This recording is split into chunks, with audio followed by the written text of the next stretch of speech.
안녕하세요. 완전정보 부동산 플러스 진행의 장윤입니다. 최근 부동산 시장 살펴보면 기준금리 인하 효과보다는 대출 규제 여파에 좀 더 큰 영향을 받는 모습입니다. 여기에 코픽스를 비롯한 주담대 금리도 여전히 오르고 있어서 대출 부담은 더 커질 전망인데요. 이미 거래량 그리고 거래 금액이 줄어들면서 규제 영향을 반영하고 있는 부동산 시장입니다. 앞으로 어떤 변화를 보일지 전문가와 함께 잠시 후에 알아보도록 하겠습니다. 자, 먼저 부동산 시장의 주요 이슈들 먼저 만나보겠습니다.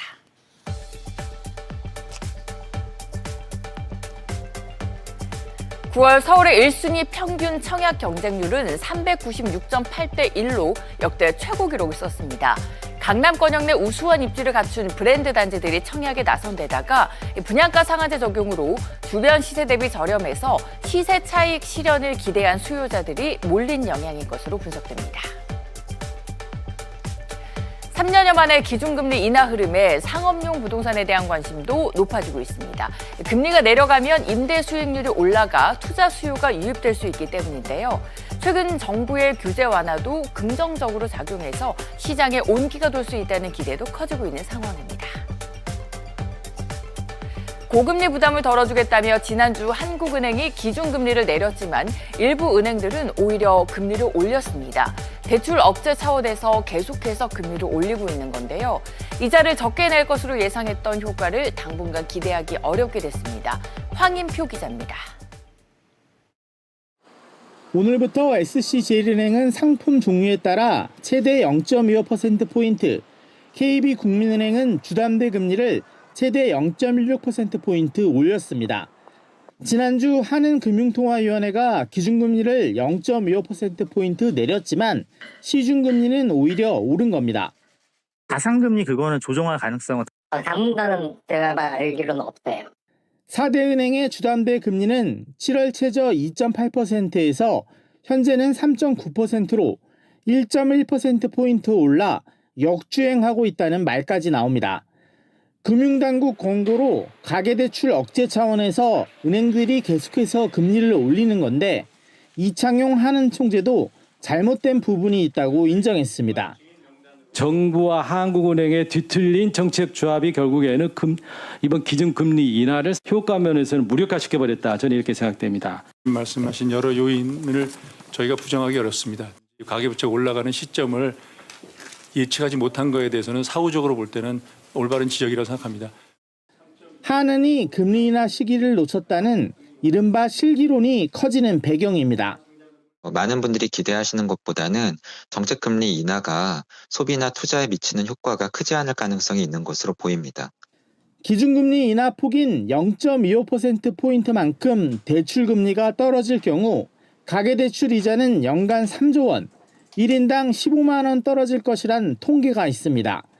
하지만 시중금리가 오르면서 오히려 이자가 얼마나 더 늘어날까 부담만 커지게 됐습니다. SBS 비즈 황인표입니다. 네, 기준금리 인하 이후에 부동산 시장 분위기 살펴보겠습니다. 이은하 전문가와 함께합니다. 안녕하세요. 네, 반갑습니다. 네, 어서 오세요. 자, 한국은행의 기준금리 인하에도 불구하고 이제 시중은행들의 대출금리 오히려 오르고 있습니다. 부동산 시장이 대출 규제를 반영하면서 거래량, 거래 금액 모두 줄고 있는데 앞으로의 흐름 어떻게 보실까요? 네. 자, 지난 10월 11일 한국은행이 기준금리를 내렸어요. 그럼에도 불구하고 주택담보대출에 대한 금리는 안 내려갔다는 내용인데 기본적으로 이렇게 우리가 받을 때 주택담보대출 같은 경우는 기준금리에 가상금리를 적용을 해서 이렇게 실제로 우리가 대출이 얼마다라고 이렇게 하는데 일단 기본적으로는 금리에 대한 시장에 선반영됐다라는 부분 또 연내 추가 인하 가능성이 좀 낮은 내용들이고요. 어쨌든 시중은행에 대한 대출 금리가 오히려 오르고 전세자금 대출 규제에 대한 강화 영향이 좀 있지 않겠느냐라는 내용이고요. 또 코픽스마저도 석 달 만에 상승 전환한 모습입니다. 일단 중요한 건 이 부동산에 끼치는 영향인데 서울 아파트에 대한 거래량이 30%대로 이제 감소율을 기록을 하고 있어요. 자, 이렇게 2019년에서 2024년까지 월별 전국 부동산 매매 거래량을 보니까요. 이렇게 각 년마다 거래량이 좀 많이 많았다는 때로 본다면 7월에서 9월을 얘기를 하는데 기본적으로 지난 문재인 정부 때죠. 2017년에서 2021년까지의 이 거래량의 모습하고 이 지금 2024년에 대한 거래량은 굉장히 많이 감소한 거로 보이는 내용입니다.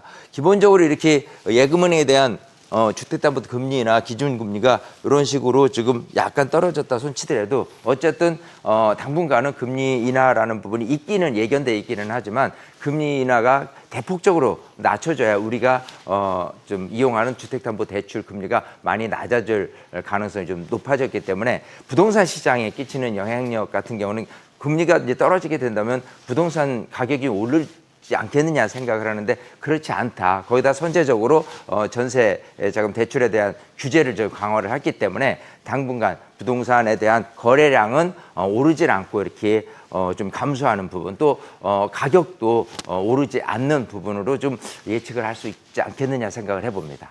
네, 이렇게 해서 이윤환 전문가와 함께 부동산 시장의 주요 이슈들 짚어봤는데요. 조금 더 자세한 정보 원하시는 분들은 카카오톡 채널에서 크존 친구 추가하시거나 혹은 어플리케이션에서 재테크존 다운로드 받아보시면 확인해 보실 수가 있으니까 참고해 주시기 바라겠습니다. 자, 그리고 이윤환 전문가가 진행하는 부동산 무료 세미나도 준비가 되어 있습니다.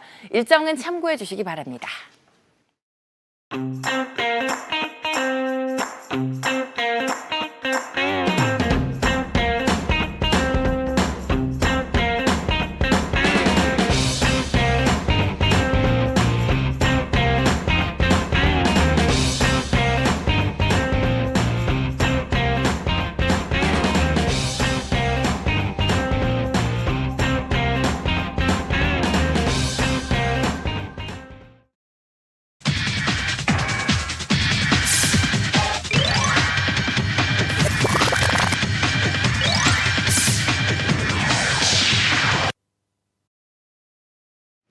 네, 지금 부동산 시장에는 어떠한 일이 일어나고 있을까요? 알아두면 도움이 되는 부동산 정보들 이 시간 전해드립니다. 이번 시간 정혜근 전문가와 함께합니다. 전문가님 안녕하세요. 네, 안녕하십니까? 네, 반갑습니다. 어서 오세요. 자, 기준금리가 인하가 단행이 되면서 임대차 시장에도 좀 이목이 쏠리고 있습니다. 서울 아파트 전세 가격 73주째 오르면서 고공행진 중인데 좀 전세난 우려가 더 좀 심화될 것이다라는 이야기가 있습니다. 어떻게 보실까요? 네, 지난 11일에 한국은행에서 이제 기준금리를 0.25% 정도 낮췄습니다. 네. 그러면서 이제 부동산 시장의 전세난이 가중될 것을 좀 우려를 하는 바인데, 가을 이제 이사철이 와서 이제 이사철이 본격화하는 가운데에 서울 아파트 전세값이 지금 73주째 지금 계속 올라가고 있는 상황이고요. 이제 최근에 이제 대출 규제가 좀 강화되면서 좀 매수를 조금 뒷전으로 밀고 이제 임대 시장에 조금 더 눌러앉는 분위기로 가다 보니까 네. 이번 이제 금리 인하로 인해서 전세값이 이제 상승할 수밖에 없다. 이제 수요와 공급이 이제 수요가 많아졌기 때문에 좀 상승할 수밖에 없다. 또 전세 공급이 부족한 상황에서 이제 금리 인하로 전세 매물이 이제 품귀 현상까지도 심해질 수 있다라고 전망을 하고 있습니다. 그렇죠. 말씀해 주신 것처럼 전세 매물 품귀 현상 때문에 이렇게 해서 임대차 시장이 좀 불안해지면서 전세 가격이 계속해서 상승을 하는 거기 때문에 그 반대로 좀 생각을 해봤을 때 보통 대단지가 입주를 앞두고 있는 그 시기에는 좀 전세 가격이 주춤한 거잖아요. 그런데 이제 다음 달입니다. 둔촌동에 12,000가구가 입주를 앞두고 있습니다. 그럼에도 불구하고 이 입주장 효과를 못 보고 있다고요. 네, 과거에는 이제 대규모 이제 입주장 단지 시장에 이제 그런 게 이제 나타나게 되면 네. 전세와 매매가 동시다발적으로 좀 낮아지는 그런 이제 현상이 있었습니다. 네. 그러나 이번에는 이제 단군 이래 최대 규모라고 하죠. 이제 매머드급 단지가 입주장 시장을 이제 여는데도 시세가 상승하는 정반대 현상이 지금 나오고 있거든요. 네. 이제 그 이후로는 이제 앞으로 향후 3년간 신규 공급, 신규 입주를 하는 단지가 매우 이제 적어질 것을 알고 있기 때문에 네. 또 거기다 최근에 하는데서 발표했던 이제 금리 인하로 인해서 이제 수요가 좀 늘어나고 있는 상황이기 때문입니다.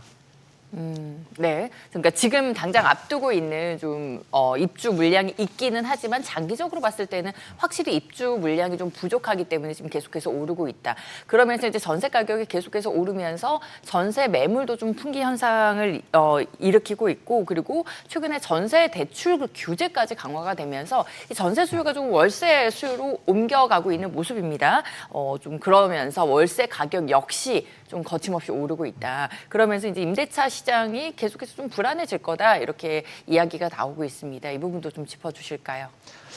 이제 주요 은행을 중심으로 사실은 대출 규제는 하고 있는 상태에서 금리가 이제 기준금리가 인하가 됐다 하더라도 네. 대출 규제가 너무 이제 심하기 때문에 사실은 전세보다 월세로까지도 이제 생각을 하고 이제 좀 분위기가 바뀌어가고 있는 그런 상황입니다. 그래서 월세를 갈아타려는 또 수요가 늘어나고 있다 보니까 월세 가격도 당분간 상승세를 계속 할 것으로 좀 예상을 하고 있고요.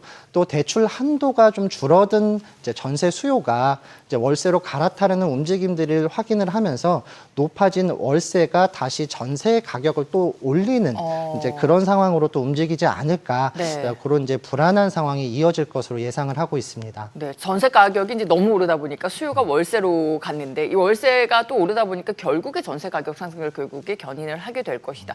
여러 가지로 지금 전세 시장 좀 불안 요인이 가중되고 있는 모습입니다. 앞으로 향후 전망은 좀 어떻게 보실까요?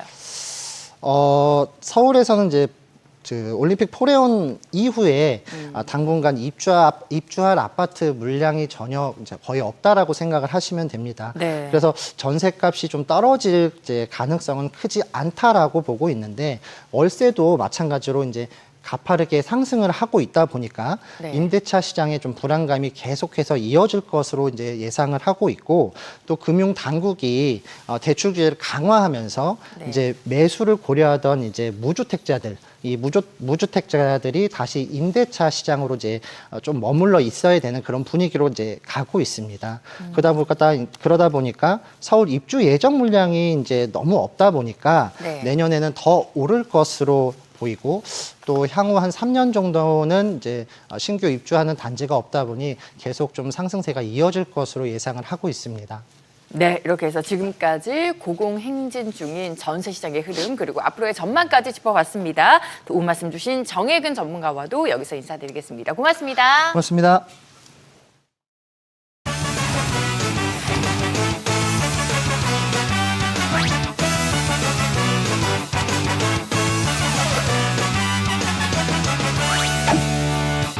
후!